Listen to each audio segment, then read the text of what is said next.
Okay, so this episode's going to be called Cluster Cluck. And it actually, like, this is a preemptive into incubation. This is like the intro to incubation. Yeah, right? And we'll talk about, I'm sure a lot of the examples will be related to that and related to fruiting. Okay, so start at. This could be interesting. You want to try actually this is like, okay, so before we actually get crazy into this, his like pull towards wanting to do this bizarre setup was the fact that, like, he really thought he could just incubate racks within sort of a milk barn environment that was his lab, to which I was like, no. He's just very fixed on the notion that space had to be the space for. It's got to be the space. It's the only thing that works. The only thing I have, right? And it's like, no, that's not it whatsoever. Yeah. So, yeah. What's up? Hey, if you're coming in and out, you want to go out that way so I don't have tons of sound? Oh, yeah. He doesn't care. Fuckers. It's Eric's house husband. Yeah. Well, what are you going to do? You don't know me. All right, I'm going to lay out the scenario. Let's put it this way. Okay. And then we'll start talking about the issues with it, right? Right. Because it's a good example, like, across the board. Yeah. So, yeah, I don't know what we'll call this. And we can try to bounce between examples that are kind of like the full continuity of cultivation. I'm sure we can pull up things across the board that we see periodically. Yeah, especially within that fucking from bullshit. Steaming to airflow to fruiting to yada yada. Yeah, this is the micro problem. Oh my God, that's the name of this episode. It's the micro problem. How many times do people come with small spaces in mind and they're like, how much can I do in this space? Oh, yeah. Yeah. And then also, upstart new farms with a lot of zeal, a lot of enthusiasm, not a lot of space. They're like, I need 10,000 blocks. It's true. I need 10,000 now. Yeah. So micro problems can have everything to do with your tiny fruiting or your tiny production scenario. Or I'm just going to say it, microdosing is bullshit. So don't do hard drugs. Well, and just softly. Like human nature, especially in the context where you have limited resources and money and all that and a lot of things to think about. Yeah. But just like human behavior in general, you're always consciously or not looking for ways to cut corners, save time. Right. It's just tendencies. And so that applies at the bigger scale to how people try to design their farm and run their farm.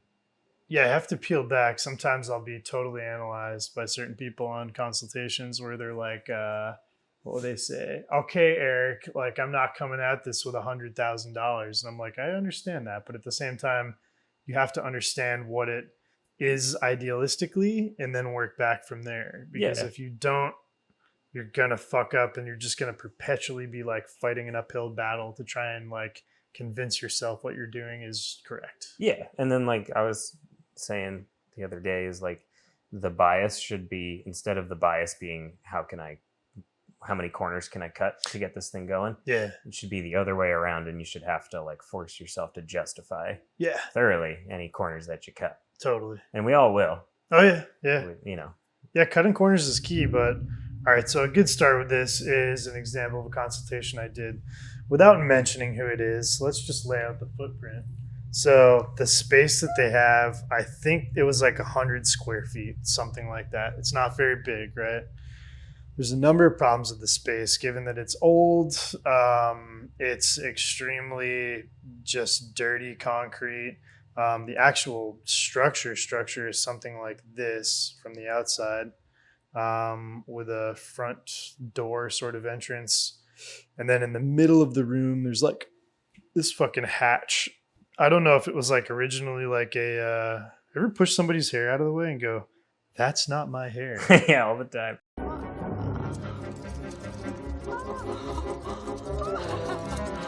Yeah, fuck. Gross. So old building kind of has this attic concept. and they want to do production in here. And it's an old milk barn. It's an old milk barn. Yeah. There's windows on this side, windows on this side, and a single door entrance. And it's grody. It's fucking nasty as shit. From above, bird's eye view. So in the center and the top, I'll get rid of this, but here's like this hatch, right? So this comes down from like the ceiling area. The actual floor plan is this. Door opens and there's this like large fucking milk concrete tank. Tub, yeah. And there's a window there, there's a window here. And conceptually, how do you make use of 100 square foot space like this? Like it's really small and they want to do block production in here. So ideally they'd put a lean-to on the outside and they'd have like a, Fenrir bagger system over here and some pallets of pellets and blah, blah, blah. And they want to utilize this in some way that makes a ton of sense. And they just perpetually, I think, want to try and find the cheapest and easiest way to prove a concept. If you try and find a dumb, cheap way to prove a concept, you're going to end up with a lot of issues. So we kind of march through a lot of them, but I never know if they stick with people whatsoever. And for these folks, what was like the scale of how many blocks did they want to make? Yeah, so I think they're in the Bubba Barrel land. So basically you've got, one Bubba Barrel of the size that they got probably does 80 blocks, 80 10-pound blocks. I think that's as many as they can do. So I proposed this issue that was like, if you have a Bubba Barrel and you're trying to cool an area for a lab as well as keep it filtered, you really need to separate those two areas. So you need to seal all the concrete. You need to like put coroplast up and down all the walls on the inside, make it nice and airtight. And I said, if you're trying to steam in one side of this and then trying to cool and filter in the other side, you're like playing with too many different weather elements, if you will. And they were like, well, because they wanted to incubate in here as well. So I was like, the only way to do that is really to like create a really nice cooling AC system in one side and then sort of block off this entire area and just have it escape out the building. So like all the steam you're building up just goes away. But I was like, honestly, like you're going to have a huge heat sink of a wall right here. Yep. And you're going to, tighten your space even more. And if you want to incubate in there as well as do production in there, it's going to be so tight and you're going to have temperature issues, especially when you pull hot blocks across here. They're coming out at 200 Fahrenheit, right? So you're pulling 200-degree blocks out of here, and then you're incubating, block temperatures skyrocket. Yeah, you're right off the bat, right? Even before moving ahead to other things with this. Yeah. Not only is a heat sink on this side, but then temporarily during cooling, it's a heat sink on both sides. Right. And, it creates if you're trying to have issues. that like temperature controlled environment, having it just be directly exposed and flush with some kind of unregulated environment where you're constantly fighting against that heat, even with crazy systems in place, it's a major uphill battle to try to keep that space at the temp that you're after. Yeah, it's an insane battle. And I think you can't combine incubation in a lab in the same way I think people would really like to. I think they see them as the same sterile, clean space. But the reality is this, right? This is how they want to lay this out. They have this hot area with this concrete bath, a Bubba Barrel basically sitting inside of this thing, which is adorable, and a drain in the center of the space. So what their ideal is like, let's have a HEPA filter station, where we can knock and seal our bags. So there's an old floor drain right there. Yeah. And we also want to incubate in here. So let's say this is incubation racks. Yeah. So it presents a number of problems, just like we were talking about, right? You create a ton of heat. You have to pull these blocks out hot so that you're not contaminating the blocks inside of the Bubba Barrel. So how do you get them from the Bubba Barrel into a clean HEPA filtered environment without upsetting incubation blocks, right? Because all of a sudden this room goes from like a beautiful regulated AC, assuming there's an AC up here, of like 66 to all of a sudden it's fucking 150 degrees in there, if not higher or hotter. That will upset your incubation like nobody's business. This might sound obvious, but it wasn't obvious to them. It comes up pretty often. Yeah, because you forget the fact that like you're dealing with these extreme temperatures, and incubating blocks just don't take kindly to that. It's the only thing that really demands consistent temperatures in this whole process. Yeah, and then another thing right there, even in the scenario where this whole building is rehabbed and that clean space is genuinely clean, right, and looks great, yep, you're still gonna get contaminated blocks. And what happens when you have blocks that have a bunch of neurospora on them sitting literally a couple feet away from blocks that are cooling down to be knocked the next day? right, Huge vector of contamination. Yeah, so you're pulling all your Bubba Barrel blocks onto this cooling rack, right? And then that cooling rack is essentially like, your nice, clean, awesome shit that you're going to knock up. You have one bag of Neurospora or whatever in here. It's pushing through the patch.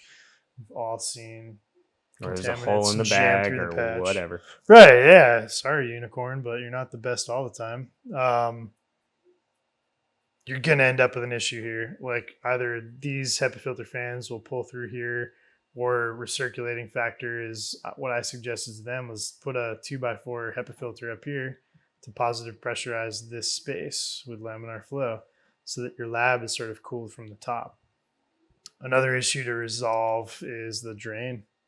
Have to block the drain off. They're like, we'll just P-trap it. And I was like, can't have just standing water in a sterile lab. You want to like pour bleach down it every day. You could probably get away with it for a second, but just tape it up, Yep. Yeah, that's just like no matter what industry you're talking about, floor drains in labs are. Yeah, it's kind of a oxymoron. Yeah, and I think that it goes without saying that when you try and do too many things in one area, you end up with a lot of difficult to control scenarios. So the only real like solution to this is to split this system and, have a fucking wall here. But when you do that, how the fuck are you going to get from your entrance, which is like 2x2 into your lab? Yeah, unless you're committed to fucking tearing off the tub. Yeah. Just get rid of the tub. Yeah. She walked up to me so gracefully, took my crown of thorns. Come in, she said, I'll give you shelter from the storm. You can put that fucker outside even, and make a little insulated space for it. Yeah, yeah. Just, it's such a strange thing when people like look at small, like footprints of a building and they're like, I can do so much in here. And you're like, the reality is you really can't. Well, how much space you need to just keep for access. Yeah. It's like always underestimated. As well as independent controls too. Yeah. So like access, movement, changing clothes, whole 9 yards. Yeah. Yeah, it's a tricky scenario. The other like shortcut interesting solution was like, okay, in this attic space, if we insulate it really well and we have a single flow hood, they have like, I think there's like an access port up here or something so they can get into the attic. They don't have to like remove the filter. But they're going to end up in a scenario where they have to pull this filter down through a clean space in order to bring a new one in instead of just like setting it in because the hole is like super small. So unless they want to tear out like floor joists, the whole 9 yards, it becomes a serious issue. So my instinct was to say overpower this in some way with like a, even a 3-ton system or a couple mini splits or a fucking, moderately small sized like heatcraft unit. And they're like, why don't we just do some window ACs with some cool bots? And the reason why I wouldn't do that is because when you're bringing these steaming hot blocks out into your space downstairs and you're, moving air up and down like this, you're basically, and this is a little like damper. It goes back up into the attic or the plenum. is you're just going to freeze up the coils on a window AC Yeah, in all the time. 0.5 seconds. Yeah. And then your shit's not going to cool down. You're going to have a fuck ton of issues. You You have know? to go up there and shut it off, let it defrost. Yeah. At that point, it's not doing any cooling, and that can become just a daily routine. Yeah, for sure. I think what I learned in like conversating with these folks about this scenario is like an interesting sort of like a micro grasp on these small processes, but like a failure to really understand how they interact. And I think those interactions are really like important to sort of strategically lay out to somebody so that they understand these different environments go through different changes or have to remain extremely stable. So I don't know, maybe it's important to like list them out. But we basically have like different zones, if you will. We have like your, you know, mixed steam zone, which is just like always hot as all hell. So unregulated, temperature wise, humidity wise, it's just crazy. And then you have your cool and lab. And if these things are basically the same or connected, which they totally can be, it just means you can't work in a lab as it's cooling substrate down. It just has to be a recirculative, you know, AC system. So cooled and filtered.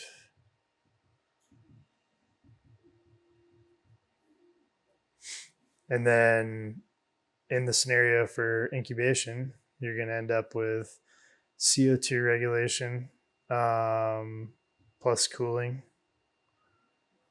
and constant. So those two things need like a constant sort of, you know, stabilization factor, whereas these are going to sort of like, it's going to go up and down. This really should just be very stable. Stable as possible. And then when it comes down to fruiting, why you can't combine these things and why these are separate elements basically is because you need further CO2 control, cooling, and sort of regulation. So you can have your cooling and your humidity go up and down a little bit. Yeah, it's worth pointing out on the incubation side too, because I feel like this is some basic thing that isn't kept in mind all the time, is like stable incubation temperatures are really helpful in the respect that the organism as it incubates, no matter what, will not be stable. It goes through its different cycles as it grows, and if you can provide a stable environment, then it's going to go through those peaks and valleys of its temperatures in a more healthy way. Whereas if you're already imposing chaos on it, that's where you get into all kinds of fuckery with incubation, especially for tricky varieties. Yeah, tricky varieties, like despite how you end up cooling, or I'm sorry, despite how you end up cooking the substrate, it doesn't really matter at that point. Right. If you're having volatile environment, you're going to have volatile incubation or colonization. What I think I mean to like draw out with this chart too is like these 3-4 things are basically like they're independent environments. They can't really pull from one another.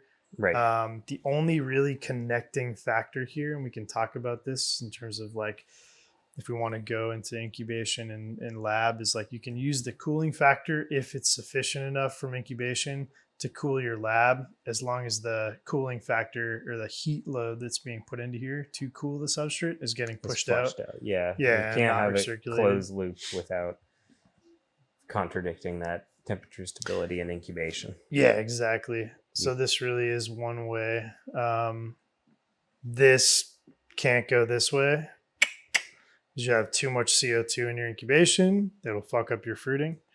And the other way supplies too. So if you have a hyper amount of cooling in your fruiting and you're trying to put that into your incubation, you're going to have like high spore load, high humidity, tons of fucking... Yeah, all kinds of problems. Not to mention even if you have it all super duper HEPA filtered, you are going to radically reduce the performance and lifespan of those filters. Yeah, you are. They can last for like 10 years or something, you know. But as long as you don't spray them with isopropyl. If you just use them and abuse them, they'll get fucked really quickly. It's true. We have some great photo examples of that. Oh shit! Should we clap for Kelly? 1, 2, 3. Oh shit! We did it for you. Nasty filter. Like how the synonymous clapping is like, bring it up on the screen. Oh man. Yeah. So let's go back to the scenario of why this chart sort of is very applicable for this square space where you're trying to cook.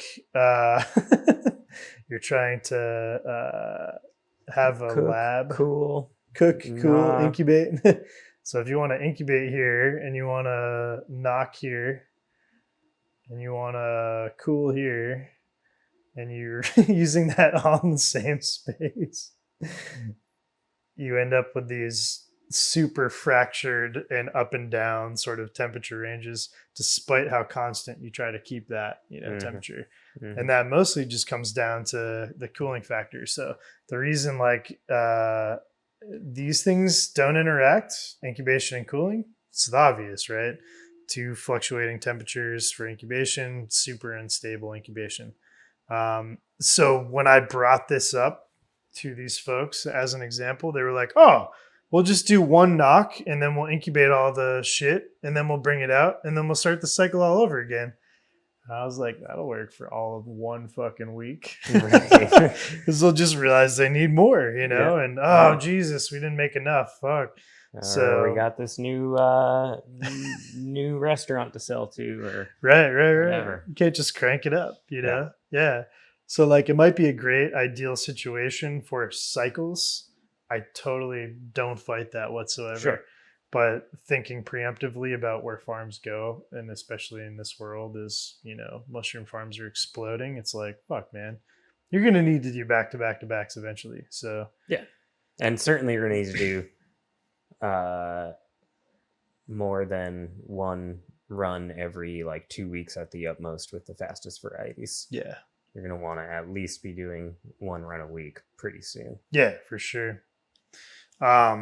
And that's a reason why these 2 things can't cross. The reason why these 2 things can't cross or be in the same space is obvious for contamination reasons. You just have, a slight, tear in a bag that's contaminated or anything like that.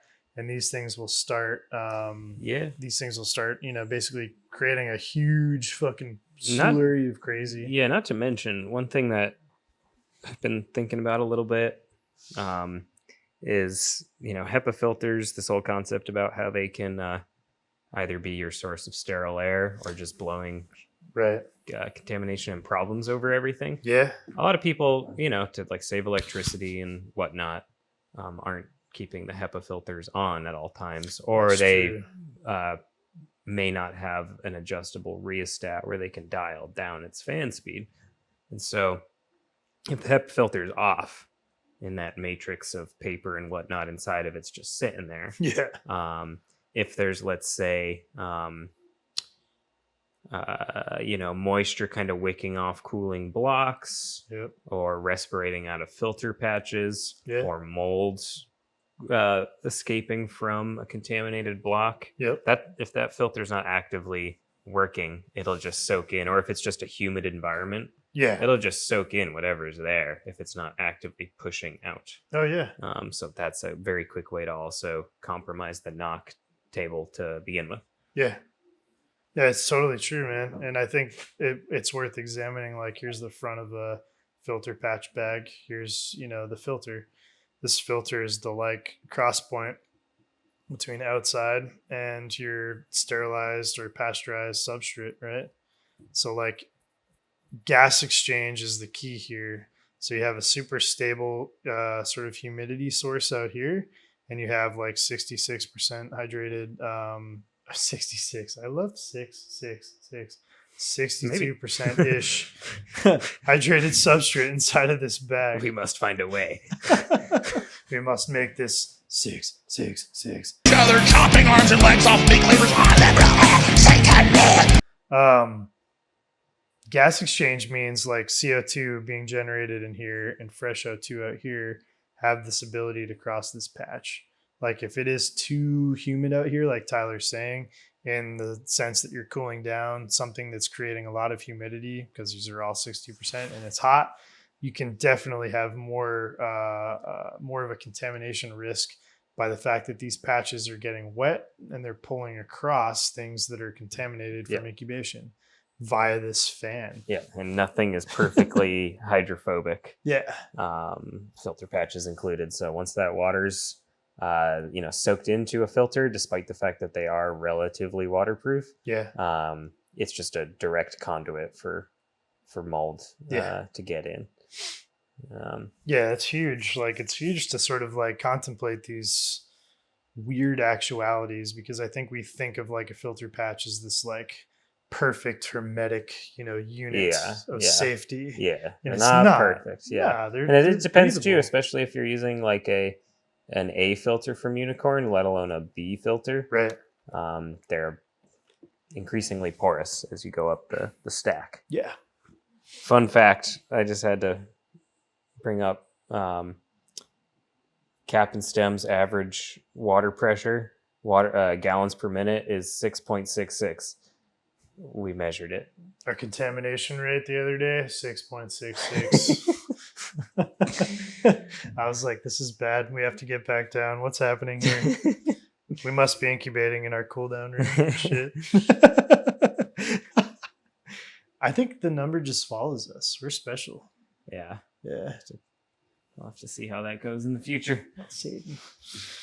So, because these things can't interact with one another like in a really consistent, constant way, how might we create a solution for in this context, in this tiny ass scenario where we have this fucking, cubically miniature fucking building that really shouldn't even exist on paper?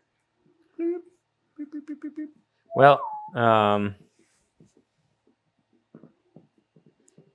I feel like one thing's for sure, in terms of the layout, just as a general principle, you need more incubation space than lab space. So if you took incubation out entirely. Yeah, and I would just consider rearranging these things, if possible, and prioritizing more of that, right, 2/3 or so of the structure to incubating racks, because you're indeed not going to want to do one run and wait for it to finish before you do another. Yeah. So in that respect, just a general notion of having more of the space committed. Another thing you'd have to think of right off the bat is access. Where are the doors going to be, and how do you get from one place to the other? Yep. So that concrete tub ain't going away, huh?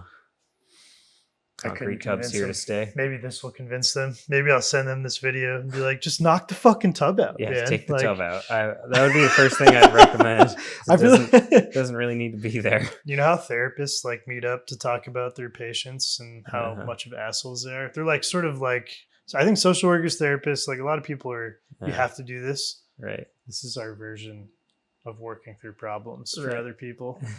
I would consider too, I don't know exactly where it is and if you can recall, but another fundamentally different thing to consider would be like more of a U-shaped design for the clean spaces. If you have that floor drain and you don't want it in a clean space to begin with, assuming it is kind of right where you put it. It's literally like right there. Yeah. One thing you could consider is like having this like annex kind of space right here for your steaming. Yep. And then you can keep the floor drain, I guess, for any sloshing and whatnot. Sure. And then you can have kind of a flow pattern like that, where you could have, let's say, like this was.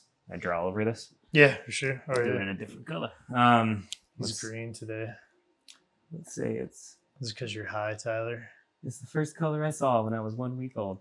You say geniuses choose green, but he didn't pick the color. So if that was your Bubba Barrel zone, yep, and then you had something going on. Like, are we assuming we're like taking the fucking bathtub of this is with the bathtub out of here? So number one, remove the goddamn concrete. Pull up the concrete thing on the screen. It's taking up very valuable real estate in this tiny, I assume, approximately 10 by 10 situation. I guess I should have said to him on the phone, it sounds like you don't think this is going to work. Therefore, you should just admit failure now and fucking get out. Because he was like, oh, we might go back to milking cows or whatever the fuck. Okay. If we're doing it, though. I'm just shitting on this idea to basically round it out and make it yeah. So one way to do it, take out the tub for sure, because yep. if that's taking up whatever, a quarter or 20% of the space, then it doesn't need to be there, because the Bubba barrel doesn't need to take up that much space. Yeah, so we're saying we're putting the Bubba barrel here. Something like that. Yeah, right? Yep. And then you have something... trying to think if this is enough space, but some portion of this end, maybe the whole thing for your knock. Mm-hmm. So let's just do that real quick. And this is your knock. Okay, let's take I'll take my shit out of here. Right. So if we've taken this tub out, we're basically utilizing that drain in the Bubba barrel. Bubba. Bub. Bubba Bub. This is your knock. Yep. Cool and knock. Yep. You got your recirculating HEPA right there. Mm-hmm. You got one from the ceiling. That part can stay kind of constant. Yep. Yeah, and I think that's dead center. It's almost like over the drain, so it can be ducted this way. Okay. And then you got your door right here. And then here's your incubation environment. Proportions may be slightly off one way or the other, because you'd want to be able to, at the very least, in a situation you're like, okay, we're just going to cultivate fast things that take, give or take, 2 weeks. You're going to want 3 weeks of space is the general idea. So you have space for that third week when the original one is at 2 weeks. So you're not in a position where you constantly have to do musical chairs. Yeah. To have literally just enough, whatever it would be, 8 square feet to fit in a rack or so let's say you're doing 80 Bubba barrels. You just need, and one rack is 80 blocks. You're going to need 3 racks at minimum to do very basic species. Right.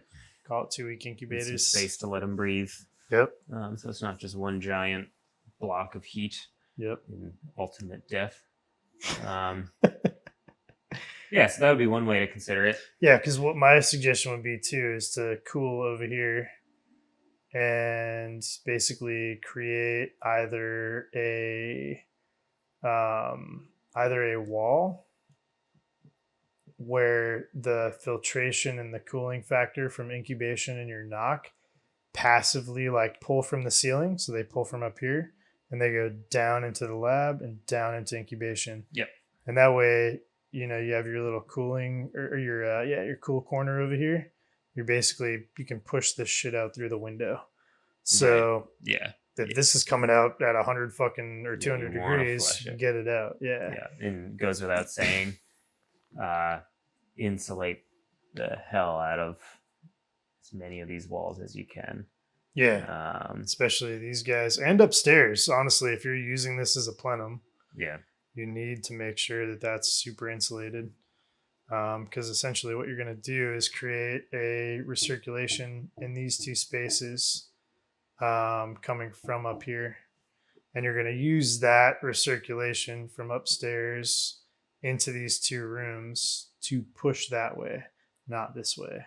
So path of least resistance means you're going to want some sort of, duct way so that air that's cooled but also positive pressurized can push this way and then out the window. And that way it's filtered. You could even put a filter on this wall if you wanted to, maybe like a 2x2, and positive pressurize this space. Yeah. That's probably the smarter thing to do. Right. But this would at least work decently well. Yeah. And that way, this area remains relatively dirty, but as we all know about ultrapasteurization, you have a moment where the minute these things are done cooking, you can pull them out. So maybe this has like a little door in it, so you can open it up, pop the lid, pull the blocks out onto a nice, clean, sterile rack, and then let them cool down. It does involve wrecking your precious milk tub, though. Or just go back to milking cows. Go back to milking cows. My other scenario, too, and I told them, like, you can separate this stuff out. It doesn't all have to be in this one roof. They have other space, but I think the Is area... there some political situation on the farm where it's got to be the milk? I don't know why. Maybe they do, like neo-agrarian anarchist tours, and they really want, people to come see their quasi milk barn that was converted into a hip fucking mushroom knock space. I don't know, either fucking way. Yeah. In that case, just make it as dysfunctional as you want. Charge a shitload of money for ecotourism. And be like, dude, we're growing trichoderma, motherfuckers. Growing, what would that be? Is it trichoderma or aspergillus? Is a what's it? A ascorbic acid or whatever? Ascorbic acid. Just we're making vitamin C. Just making the vitamin C, man. That's true. The other issue that I guess we didn't really bring up. So let's say this actually works, and they wanna go down this avenue, right? Bubba, drain, entrance, incubation, knock, and cool. With obviously your AC plenum upstairs. Is how do you get in and out of these environments without creating a ton of fucking convoluted air movement back and forth? Yeah. So without getting it like how crazy this could be, you kind of need some sort of, entrance to this space. And you're going to go through incubation, which can pull contaminants, across and into your lab. I know we're getting fucking crazy here, but the reality is like, you have to think about these things if you're going to really work with a fucking 100 square foot building. Yeah. You're essentially creating a lab and an incubation and a mix and a steam in a tiny house. Yeah. So fuck.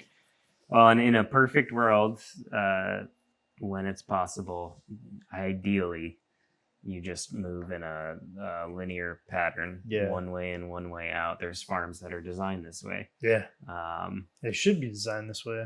So ideally you're not, I forgot to grab this and let me go back into here and to go back into here and then back into here. And yeah. Yeah. And maybe the most sensitive really is just right here.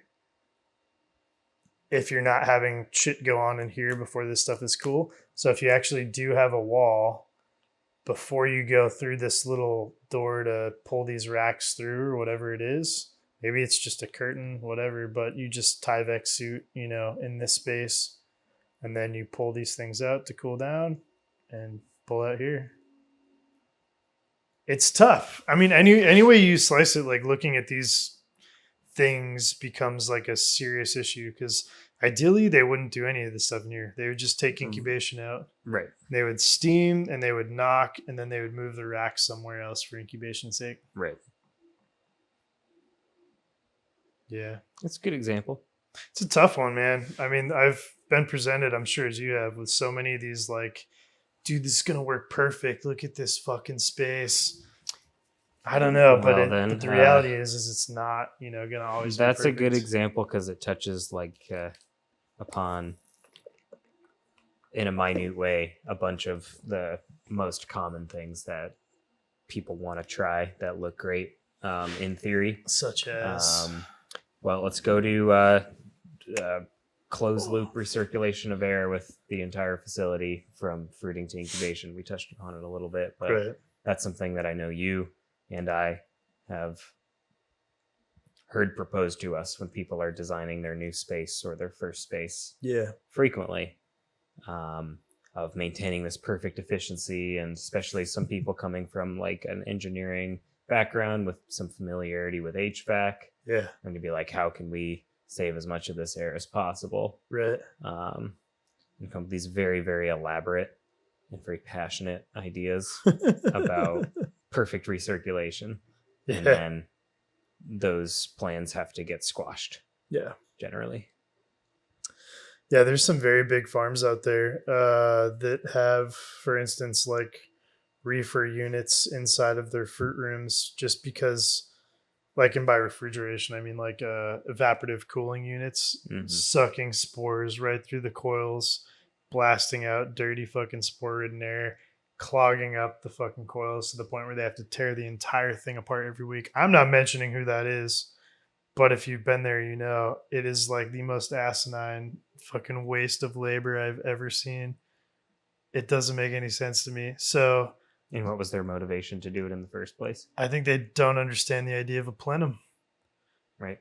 And yeah, like a fan is 3 amps and it's going to create some level of heat. Yeah. But you don't need that stable of temperatures in fruiting in order to jeopardize really expensive equipment. Right. Right.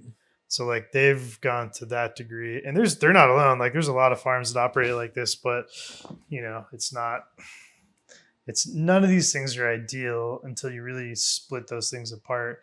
Like we just showed the 4 different sort of areas. So yeah, let's assume a random farm wants to exist and they want fruiting, incubation, and a knock all to be within the same building, right? Right. That presents like a lot of complications. I know,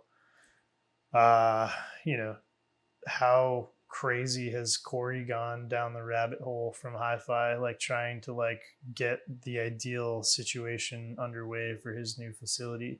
You have to like look at these things for a long time and determine like exactly how they're going to actually work with one another, because without introducing like coolers to this scenario or any refrigerated space, office space, packing space, any of that shit, and there's a lot of it, we're just looking at elementary differences between actual production space, cooling, incubation, or cooling in lab, incubation and fruiting, and how they really can't interact with one another.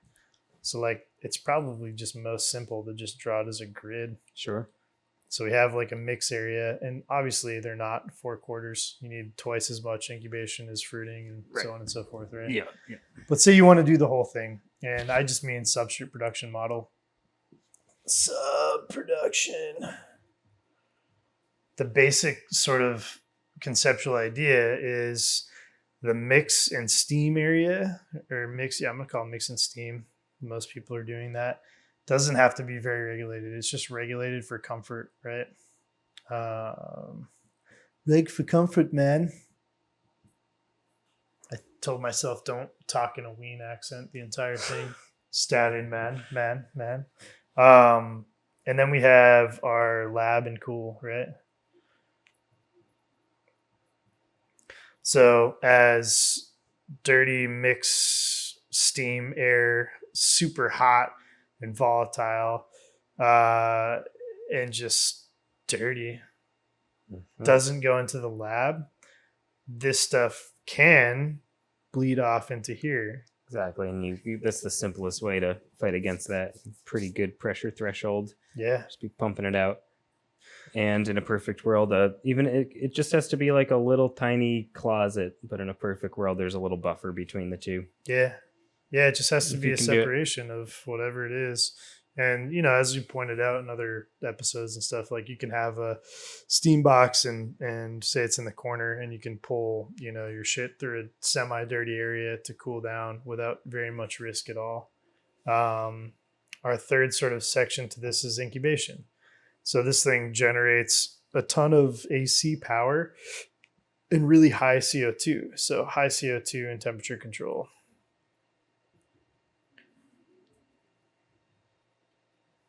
You can pull this way.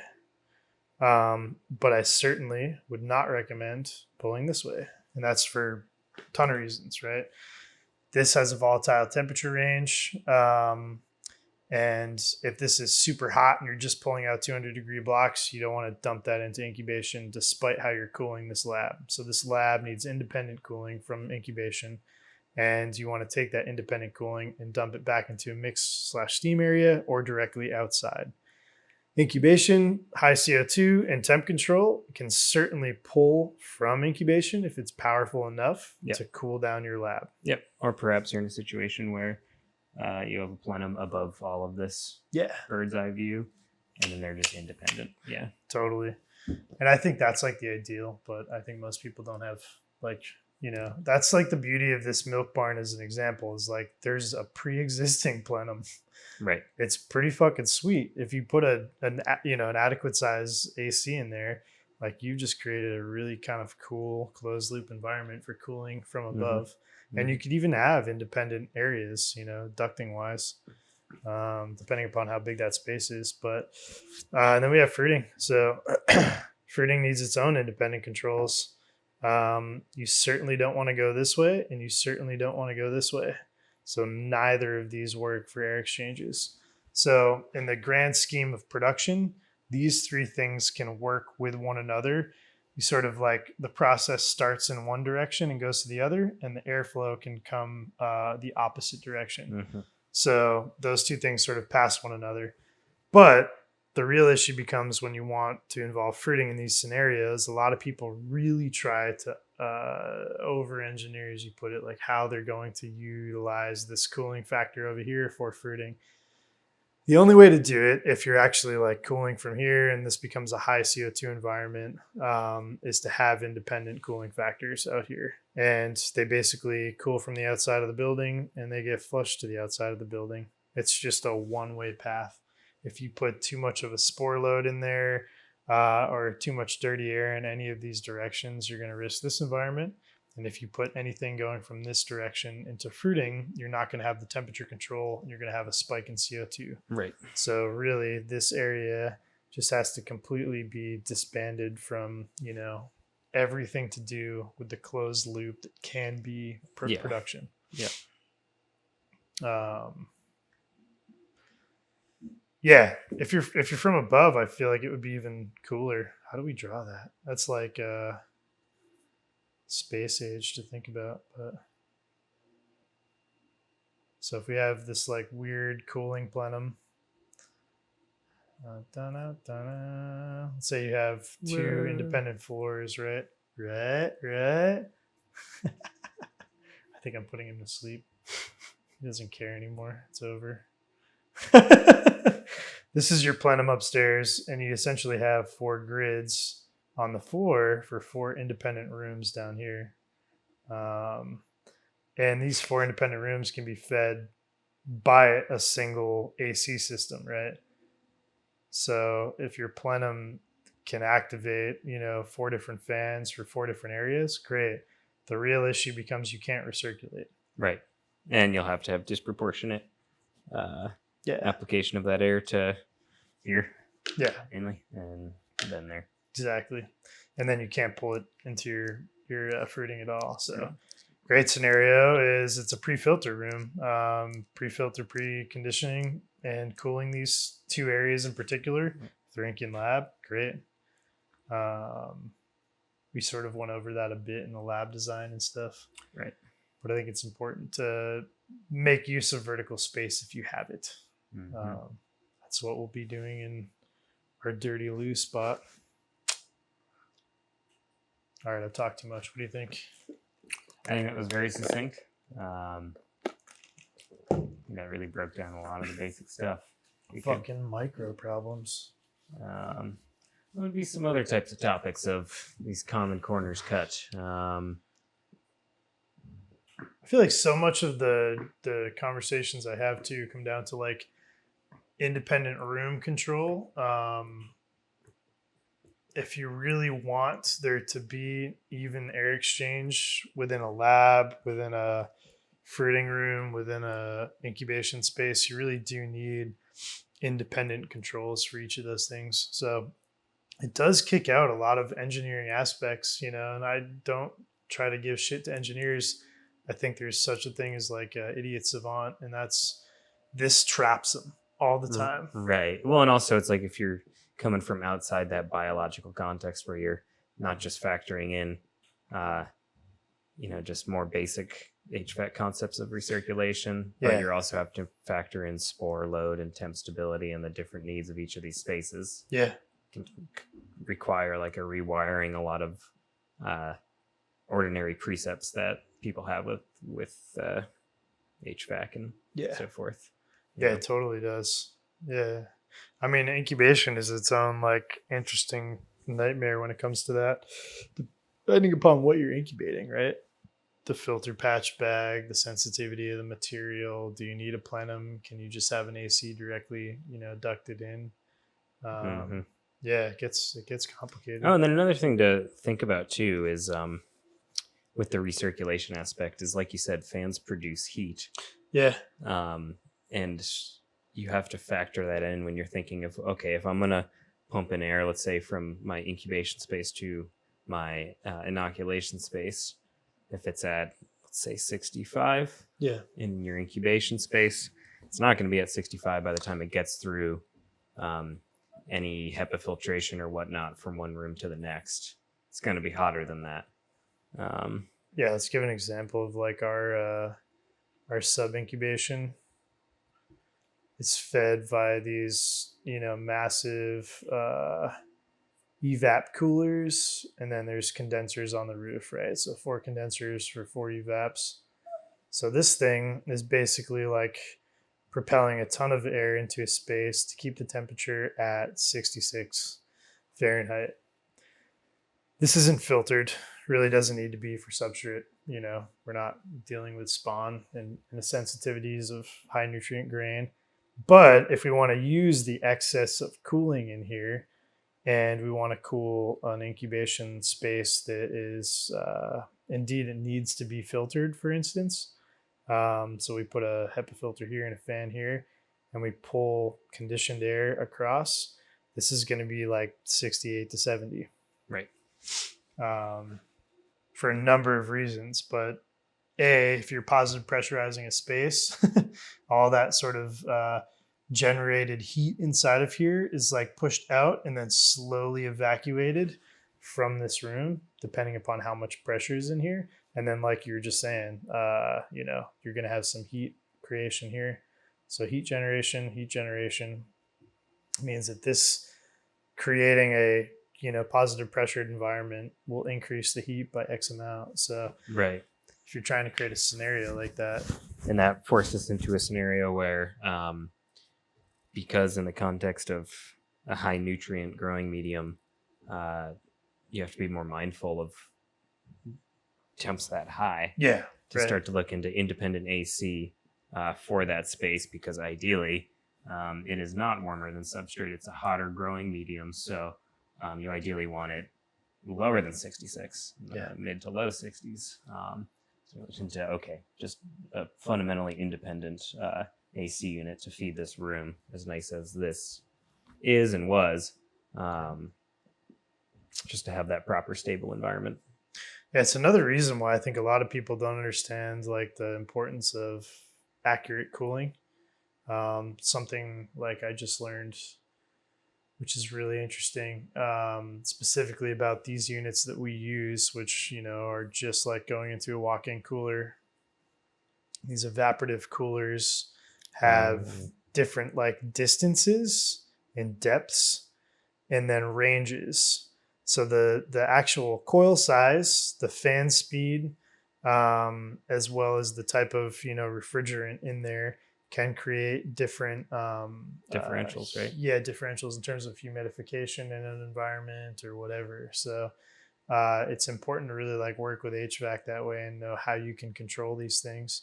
Because if you had these things generating, 66 degree air, which is ideal for this, you can lower them because they're, meant to be chillers and freezers down to 60 or down to 50 or down to 40 or down to fucking 0. Right. And that's the advantage of these units, and why I often see people really like get caught up in the like, do I just need a water chiller? Do I need a traditional HVAC system? These things are as simple and as affordable as it gets when it comes down to like consistently controlling temperature.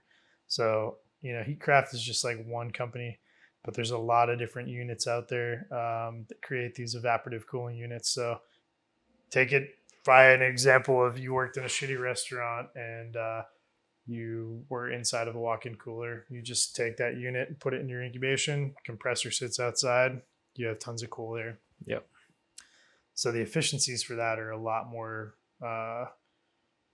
prevalent than traditional, cooling units. So if you're going to do that in this space, ideally you just have like a pre-cooling space or a pre-filter space. So you're hyper chilling this, and then you're taking that chill air and you're putting it into your space. So that means if you're pumping in here at like 60 and that adds 2 degrees, you're at like 62. Right. So Right. the heat generation here is also, a relative factor to consider. And that's why the density of these things really matters. So I can definitely see in the first case scenario, like when we're talking about this dude's like milk room space, he's going to have so much fucking cooling capacity for 100 square foot space because of what he wants to do in there. Right. It's like you're trying to cool down blocks, you're trying to incubate like hot blocks, and you're trying to like keep people sane. It doesn't seem like a lot of space, And then counteract the Bubba barrel when it's in operation. Right. And the amount of heat that it wants to sink into the rest of it. Yeah. Yeah, it's a lot. So at the end of the day, you got to get really creative when you really want to fuck with micro spaces. Micro problems.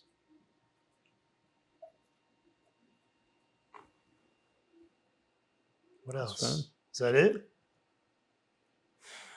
We could go on. Could go on forever.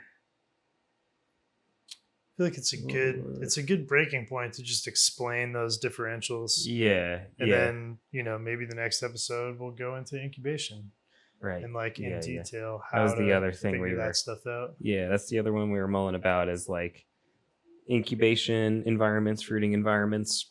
Yeah. And how they relate to metabolism. Yep. And that two-way consideration of, what are the organisms doing, what densities they're at, how is the room design, and how do those things affect each other? Yeah. Which relates to a lot of what we talked about. Yeah, and they have a huge down the line sort of effect too. Higher the heat, bigger the block, faster the metabolism, more hyper the organism. Lower the heat, lower the activity, colonizes too slowly, blah, blah, blah. Yeah. We'll go over that. That's our next episode. We've decided right here now. Cool. How long have we been going? Solidly incubation. What do we got? 1 hour. It's a good hour, dude. We reached it. I'm Erik Lohman. I'm Tyler Crawford. Fuck you.